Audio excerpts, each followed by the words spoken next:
The crimson glow of Mustafar painted a landscape of despair, a fiery tableau where the hopes of a galaxy were about to be extinguished. Two figures stood amidst the molten rivers, their lightsabers casting stark shadows against the hellish sky. One, a Jedi master, his face etched with unimaginable sorrow. The other, a former Jedi Knight, consumed by darkness, his eyes burning with hatred. As their duel reached its inevitable, devastating crescendo, the Master cried out, a voice choked with pain that echoed across the lava fields and through the very fabric of the Force. "You were my brother, Anakin. I loved you." This cry, raw and guttural, is more than just a line of dialogue. It is the heartbroken wail of a man who has lost everything, the gut-wrenching confession of a bond shattered beyond repair. It is, perhaps, the emotional core of the entire Star Wars saga, a testament to a love so powerful that its destruction plunged a galaxy into darkness. When we think of the prequel trilogy, our minds often jump to political intrigue, the rise of the Empire, or the spectacular lightsaber duels. But beneath these grand narratives lies a far more personal and profoundly tragic story, the deep, brotherly love between Anakin Skywalker and Obi-Wan Kenobi. Their relationship began not with immediate warmth, but with a reluctant acceptance.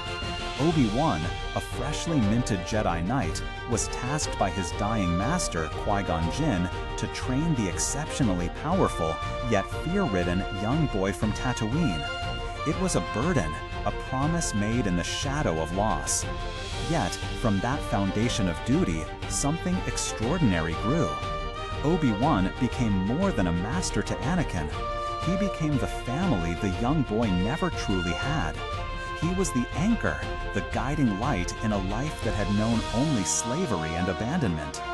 Their dynamic was a beautiful, often humorous, blend of exasperation and profound affection.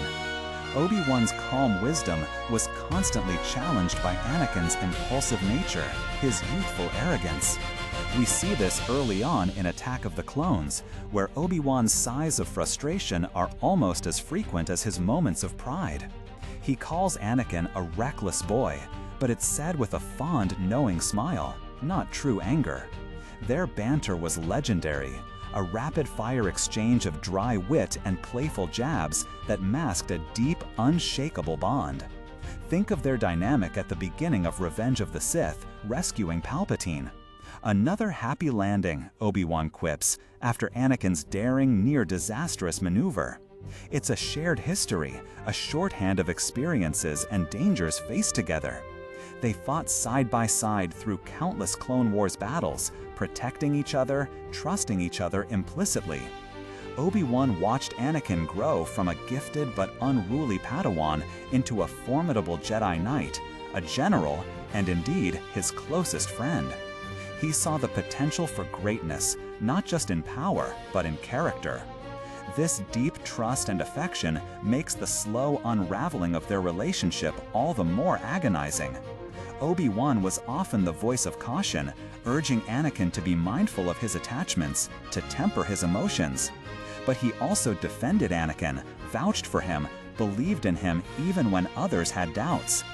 He loved Anakin, perhaps too much to see the full extent of the darkness festering within him, too much to acknowledge the insidious manipulation of Palpatine. The true tragedy isn't just Anakin's fall. It's Obi-Wan's realization of it.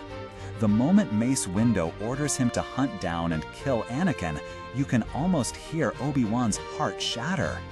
"He is like my brother," he pleads. "I cannot do it." This isn't just a mission, it's an execution of a loved one, a tearing away of a part of himself. And so we return to Mustafar. The duel there isn't merely a clash of lightsabers. It's a desperate conversation between two souls, one trying to reclaim what was lost, the other consumed by a corrupted vision. Obi-Wan fought not with hatred, but with sorrow.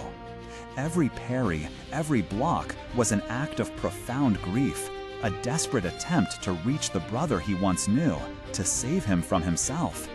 When Anakin, consumed by his new identity as Darth Vader, screams, "I hate you," Obi-Wan's response is the ultimate expression of love in the face of betrayal. "You were my brother, Anakin. I loved you." This line isn't just about Obi-Wan's pain. It signifies the death of their shared past, the extinguishment of hope. It's the moment the galaxy loses its brightest hero and gains its darkest villain, all stemming from a love that turned into profound loss. The story of Anakin and Obi-Wan teaches us that even the purest bonds can be broken, that even the deepest love can turn to ash. It underscores the profound cost of unchecked ambition and the insidious nature of manipulation. It's a love story that ends in heartbreak, not because of a lack of affection, but because of the forces that tear us apart when we lose sight of the light within ourselves and each other. Their story resonates because it's deeply human, despite its galactic setting.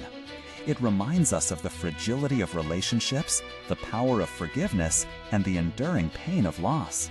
It's a reminder that sometimes the greatest battles are fought not with blasters or lightsabers, but within the confines of our own hearts and the hearts of those we hold most dear. What are your thoughts on this profound, tragic bond between Anakin and Obi-Wan? How did their relationship impact your understanding of the Star Wars saga? Share your perspective in the comments below. We'd love to hear from you.